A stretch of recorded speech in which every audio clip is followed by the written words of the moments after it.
sa nakakandadong pawn shop. 200 bahay nasunog sa Cotabato. Aubrey Miles, agaw pansin sa Halloween party. At Angelica Jones, muntik rape ng multo.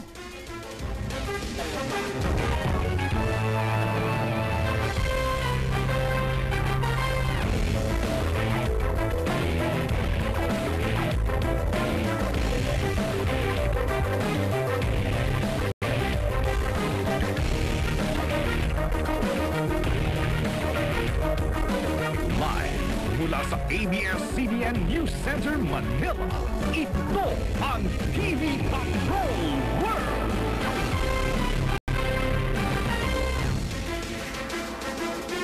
Magandang gabi, Pilipinas! Kami ang mga patrol ng Pilipino. Nagbabalita at naglilingkod sa inyo saan man sa mundo. Nagpapatrol live mula sa iba't ibang dako ng Metro Manila. Jay Ruiz mula sa Manila North Cemetery.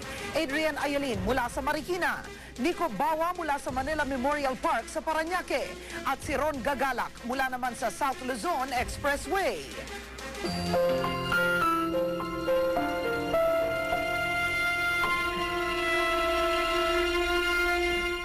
Dahil sa init ng ulo ng ilang dumalaw sa Manila North Cemetery, nauwi sa gulo ang tahimik sanang paggunita sa undas. Dahil rin sa init ng panahon, nagkandahilo-hilo at hinimatay ang iba na karamihan pa'y matatanda. Live mula sa Manila North Cemetery, nagpapatrol Jay Ruiz. Karen, sa sobrang dami ng tao na dumalaw dito sa North Cemetery, ay hindi na iwasan na magkaroon ng maliliit na insidente tulad ng pikunan at pag-aaway habang inabot naman sa 70 katao ang hinimatay na high blood at nasugatan. Maaga pa lamang wala ng patid ang pagpasok at paglabas ng mga tao dito sa Manila North Cemetery para bisitahin ang kanilang mga mahal sa buhay.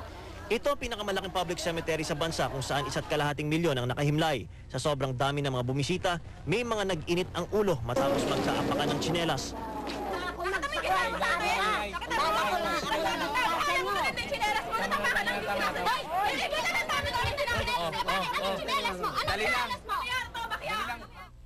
Nagsampalan sa gitna ng sementeryo ang grupo ni Angelita Ocampo at isang nagpakilalang Jinky, pero buti na lamang ay agad silang naawat ng mga otoridad.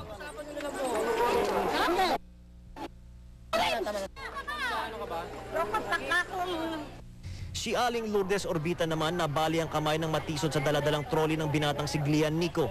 Dumaan yung mama. Alam niya na naglalakad, hinila pa rin yung ng tubig. Kaya doon ako natalisod. Sa init naman ng panahon kaninang tanghali, inabot sa 70 taong high blood na himatay at nahilo sa talaan ng Red Cross at Office of Civil Defense. Karamihan sa kanila ay matatanda tulad ni Aling Beatrice Estrada at Ginang Leticia Beria na nasugatan sa ulo pagkatapos himatayin. Nagdadasal ako, biglang nagdilim ang tingin ko. Pilato ng pupunta rito is magdala ng mga water. Importante po yung mga water. Tapos magdala na rin sila ng kanilang mga medicines. May 4 namang bata ang dinala sa ospital matapos tumama ang kanilang ulo sa nicho habang naglalaro. Umabot din sa 20 batang nawala pero natagpuan din ng mga magulang sa tulong ng ilang volunteer groups. 2 dito ay ang magkapatid na Akil at Diona. Nanginginig sa takot ang dalawa nang dalhin sa Public Assistance Center ng isang mabuting estranghero. Hindi po alam kung saan po pauwi. Naligo kayo? Opo. Matapos ang ilang oras, natagpuan din sila ng kanilang kaanak dahil sa panawagan sa public address system. Sa talaan ng mga pulis, mahigit 500 matatalas na bagay ang kanilang nakumpiska at ilang bote ng mga alak at baraha. Sa paglubog naman ng araw ay nagsimula na rin magsiuwian ng mga tao dito na ayon sa mga otoridad ay umabot sa 2 milyong katao. Nananatili pa rin sarado ang ilang bahagi ng Blumentritt Street at Dimasalang para sa mga sasakyan. Kaya't ang pwede lamang daanan ng mga sasakyan ay ang A. Bonifacio out Aurora Boulevard. At yan ang pinakahuling ulat mula dito sa North Cemetery. Karen. Maraming salamat, Jay Ruiz. Hindi kasing dami ng mga dumagsa sa sementeryo sa Maynila ang nagtungo sa Loyola Memorial Park. Pero pahirapan pa rin ang sitwasyon dahil na rin sa dami ng mga may dalang sasakyan. Live mula Marikina City, nagpapatrol, Adrian Ayalin.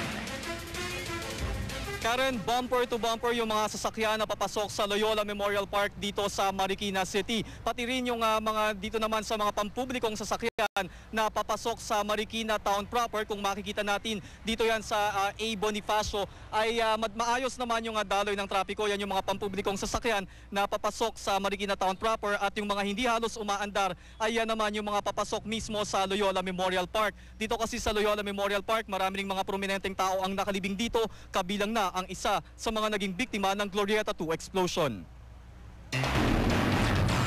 Dumalaw si Carlo Cruz sa puntod ng asawang si Leslie, isa sa 11 namatay sa Glorieta 2 explosion. Sariwa pa sa alaala ni Carlo ang masakit na kapalarang sinapit ni Leslie sa pagsabog sa Glorieta 2. Kumalat ang email ni Carlo na para lang sana sa mga malalapit niyang kaibigan, kung saan hinihingi niya ng panalangin si Leslie. I kind of accepted na rin na the manner that she went, but I still haven't found my answers as to what was the cause, and also I want justice for myself and for the other families. Ilan sa mga prominenteng nakalibing din sa Loyola ay ang aktor na si Jay Ilagan, na apo na ang mga dumadalaw ngayon sa kanya. Dito rin nakalibing ang mga aktres na sina Nida Blanca at si Julie Vega. Maluwag ang Loyola ngayon kumpara noong isang taon, pero masikip pa rin at pahirapan ang parking. Bukod sa pag-alala sa mga yumaong mahal nila sa buhay, pagkakataon na rin ito para kay Nanay Suming para makapag-picnic at makapag-reunion ang mga pamilya sa Loyola. Pag piyesta ng patay, nag-iipon-ipon kami dito lahat. Mga apo ko, mga anak ko, nandito lahat. Yung apo ko galing sa Ifugao, kaya dito kami nagkikita.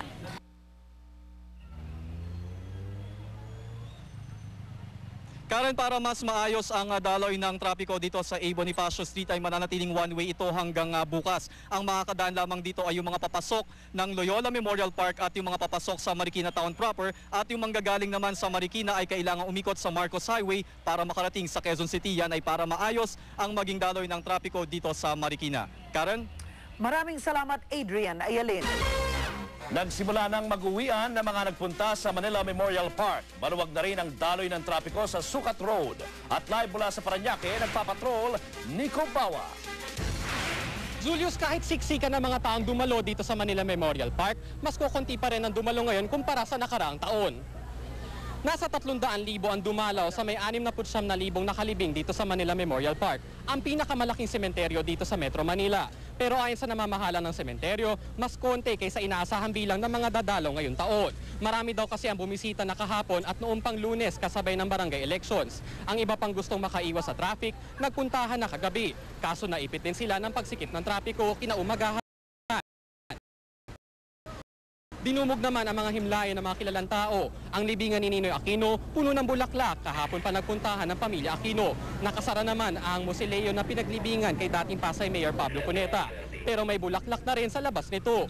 Nagdatingan naman ang mga kaanak ni Rico yan para gunitain ang alaala ng yumaong artista. Si PNP Chief General Avelino Razon, dinalaw ang libingan ng kaibigan niya si dating Senador Robert Barbers pagkatapos niya mag-inspeksyon.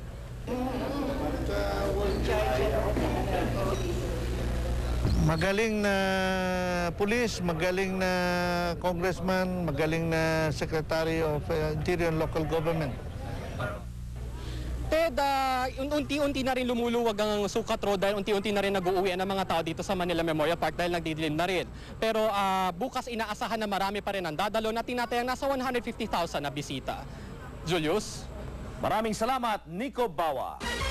Hindi naman naging problema ngayon ang pagbiyahe sa mga expressway maliban na lang sa mahahabang pila sa mga exit points.